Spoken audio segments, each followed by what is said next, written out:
بسم الله الرحمن الرحيم والصلاة والسلام على أشرف المرسلين. Assalamu alaikum. Bonjour tout le monde. Aujourd'hui, on va voir ensemble une série d'exercices sur le module capteur. Ce sont des exercices avec solution. Donc, on va commencer par l'énoncé de l'exercice. Après, on passe à la solution. Donc, je vous souhaite bon courage, bonne chance et on passe directement aux exercices. Merci.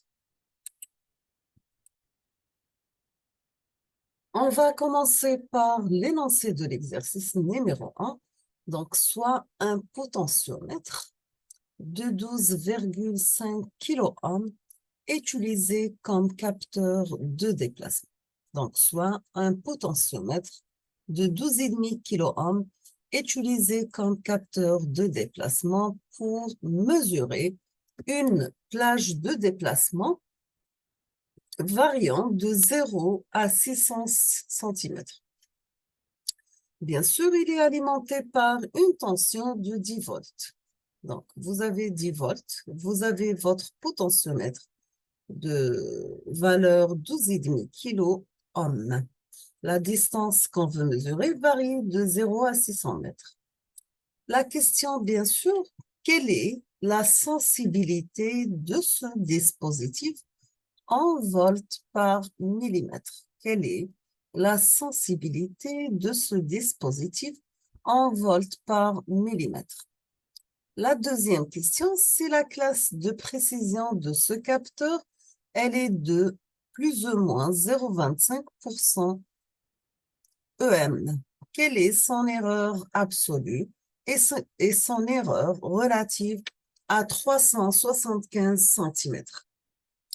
On vous demande de refaire la question numéro 2, mais cette fois-ci à une distance de 1 cm et interpréter vos résultats.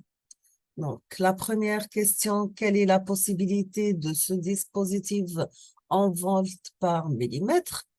C'est notre classe de précision de ce capteur varie de plus ou moins 0,25% EM. Quelle est son erreur absolue et son erreur relative à 375 cm?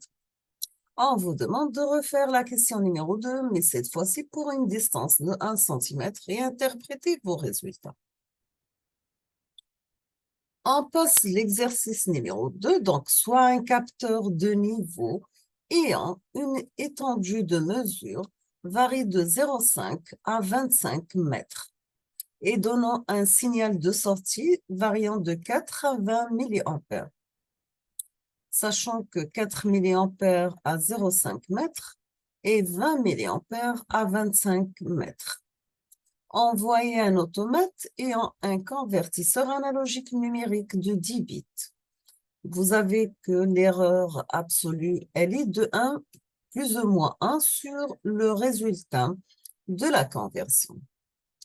Quel est le niveau mesuré? C'est la valeur lue par l'automate. Bien sûr, à la sortie de convertisseur, elle est 668 sur le mode décimal. Donc, c'est-à-dire, il faut lire 668 en base 10. Pardon. La deuxième question, si le capteur possède une classe de précision de plus ou moins 0,125% EM et que le convertisseur possède une erreur absolue de plus ou moins 1 sur le résultat de la conversion, quelle sera l'erreur relative sur la mesure? Donc, je vous laisse 1 minute avant de passer à la solution.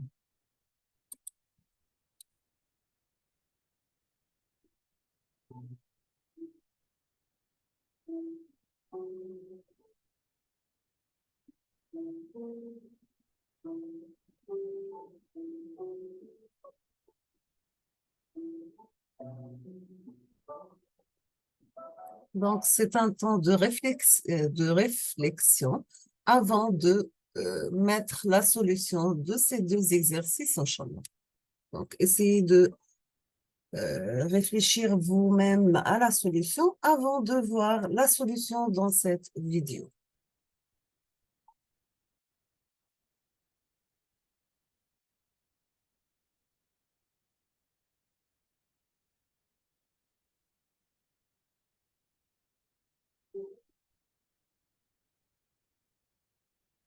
C'est pour vous relaxer. On passe à la solution maintenant. On va commencer par l'exercice numéro 1. La première question, on va supposer que notre potentiomètre est connecté à la source de 10 volts et que la résistance entre le curseur et la masse, elle est de 0 kΩ. Bien sûr, ce qui donne 0 volts en sortie. Bien sûr, vous avez à 0 cm, vous avez 0 volts en sortie à 0 cm. Et vous avez 12,5 kΩ, ce qui donne 10 volts en sortie, bien sûr, à 600 cm. Donc, vous avez S égale dans ce cas, c'est la variation de sortie par rapport à la variation d'entrée, donc c'est 10 volts moins 0 volts, divisé par 6000 mm, qui correspond à 600 cm, moins 0 mm. Parce que dans cet exercice, on vous demande de voltage par millimètre. Donc, vous aurez 10 volts divisé par 6000 mm. On obtient 0,20167 volts par millimètre.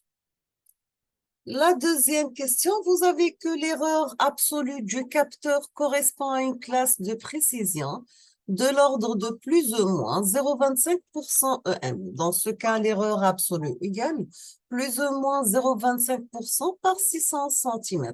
Donc, on obtient plus ou moins 0,25 divisé par 100 parce que il est en pourcentage multiplié par 600 cm.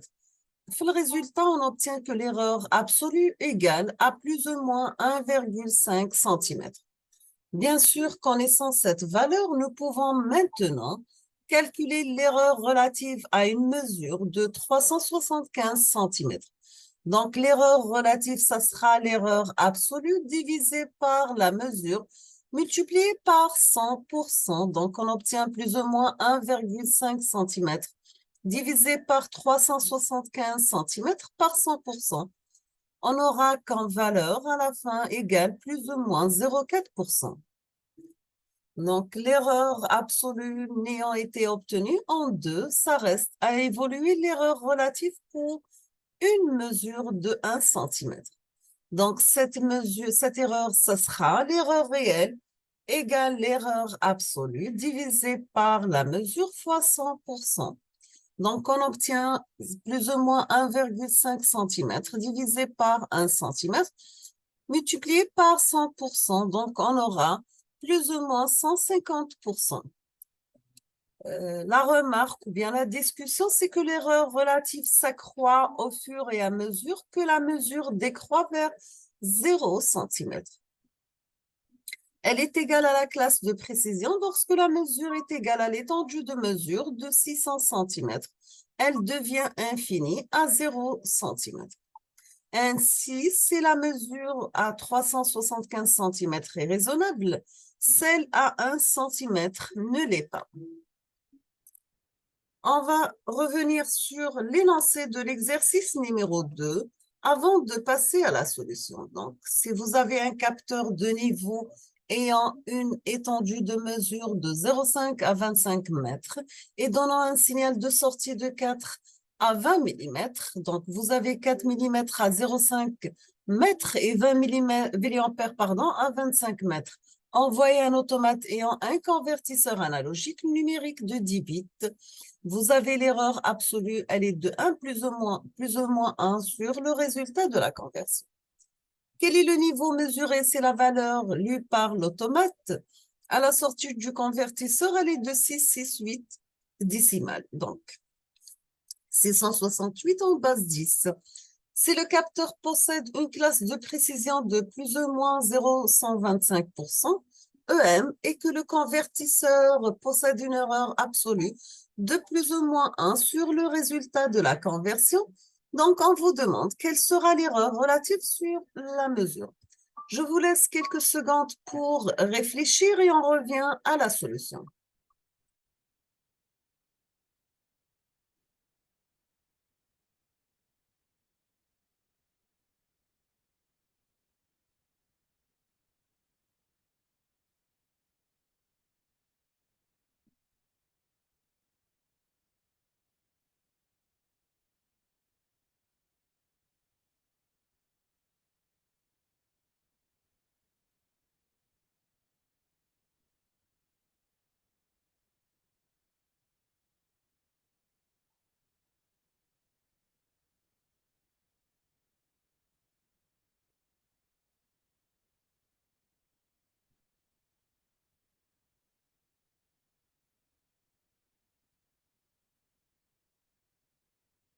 On passe maintenant à la solution de l'exercice numéro 2.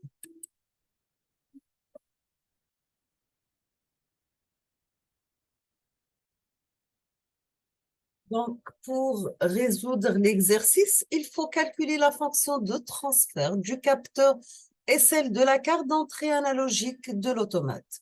Bien sûr, on va attribuer la variable x au mesurant du capteur, la variable y à sa sortie et la variable z compte tenu du registre recevant la sortie du convertisseur analogique numérique. On peut l'écrire dans ce cas que y égale M1x plus B1. Et pour le capteur, vous aurez Z égale à M2y plus B2. Pour le capteur, et vous aurez, donc cette équation, c'est pour le capteur y égale à M1x plus B1. Pour la carte analogique, vous aurez Z égale à M2y plus B2. La sensibilité M1 du capteur, elle est obtenue par 20 mA moins 4 mA divisé par 25 mètres moins 0,5 mètres. Donc, vous aurez 16 mA divisé par 24,5 mètres. Donc, vous aurez en tout 0,653 mA par mètre. Donc, pour trouver B1, il suffit d'évaluer la fonction de transfert quand le réservoir est au maximum. Donc, vous aurez 20 mA égale à 0,653 mA par mètre multiplié par 25 mètres plus B1. Et la valeur de B1 qui résout cette équation sera égale, B1 égale à 3,675 mA.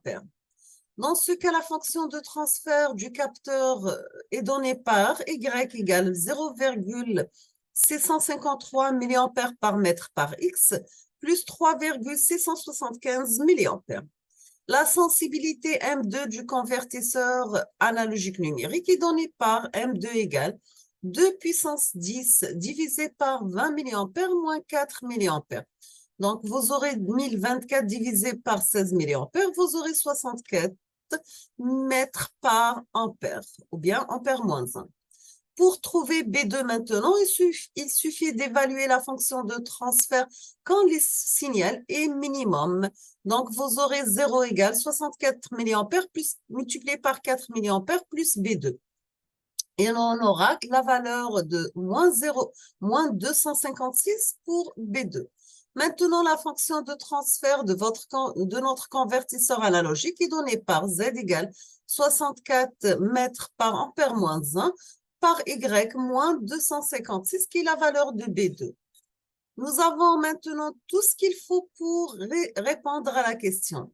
La valeur de courant est correspondante à une valeur de 668 et la solution, ça sera Z égale à 668 égale 64 mètres ampère moins 1 par Y moins 256. On aura ce qui amène que Y prend la valeur de 14,4375 mA. Le niveau correspond et la solution de Y égale à 14,4375 mA. Donc, vous aurez 0,653 par milliampère par mètre par X plus 3,675 mA, ce qui donne la valeur de 16,48 mètres pour X. Le niveau du réservoir correspond à une valeur de 668 dans la mémoire de l'automate de 16,48 mètres. Donc, il faut calculer l'erreur sur la chaîne de mesure générée par le capteur et la carte d'entrée analogique. Dans ce cas, la classe de précision, elle est de plus ou moins 0,125% EM, donne une erreur absolue delta Y sur la sortie du capteur. On obtient par la formule suivante, delta Y égale à plus ou moins 0,125% par 20 mA moins 4 mA. Donc, vous aurez en tout plus ou moins 0,125% par 16 mA, ce qui donne plus ou moins 0,02 mA. Dans ce cas, l'erreur au niveau de la carte d'entrée analogique de l'automate, ça sera delta Z égale delta M2 par la dérivée de Z par rapport à M2 plus la variation de Y par la dérivée de Z sur la dérivée de Y plus delta M2 delta Y par la dérivée seconde de Z par rapport à M2 et par rapport à Y. Donc, on obtient delta Z, ça sera la variation de M2 par la valeur absolue de Y plus delta Y par la variation de M2 plus delta M2 par delta Y. L'erreur absolue delta M2, elle est de plus ou moins 1 sur une plage de 16 mA. Donc, on obtient plus ou moins 1 sur 16 mA moins 1. Y max correspond à 20 mA. Donc, on peut calculer la formule par delta Z égale à plus ou moins divisé par 16 mA moins 1 par 20 mA, plus ou moins 0,02 mA par 64 MA moins 1, plus ou moins 1 sur 16 par M moins 1, multiplié par plus ou moins 0,02 mA. Après simplification, on aura que delta Z, ça sera plus ou moins 2,5531. On peut la rapprocher à plus ou moins 3. L'erreur absolue de la chaîne de mesure du point de vue de l'automate, ça sera plus ou moins 3. On passe à l'erreur relative à la mesure de C168. Ça sera l'erreur réelle, ça sera l'erreur absolue divisée par la mesure, multipliée par 100%. Donc, vous aurez plus ou moins 3 divisé par C168 par 100%. En tout, vous aurez plus ou moins 0,45%. Notez que la classe de précision de la chaîne de mesure peut être obtenue de la façon suivante. Donc, classe de précision égale l'erreur absolue divisée par l'erreur de mesure par 100%. Donc, ça sera plus ou moins 3 sur 2%, multiplié ça par 100%. Donc, on aura en tout plus ou moins 0,29%. Donc, soit une classe de précision de plus ou moins 0,25 erreur moyenne. Nous sommes arrivés à la fin de cette série TD avec solution de ces deux exercices. Je vous remercie infiniment pour votre attention. Comme toujours, n'hésitez pas si vous avez des questions et à la prochaine vidéo, Inch'Allah.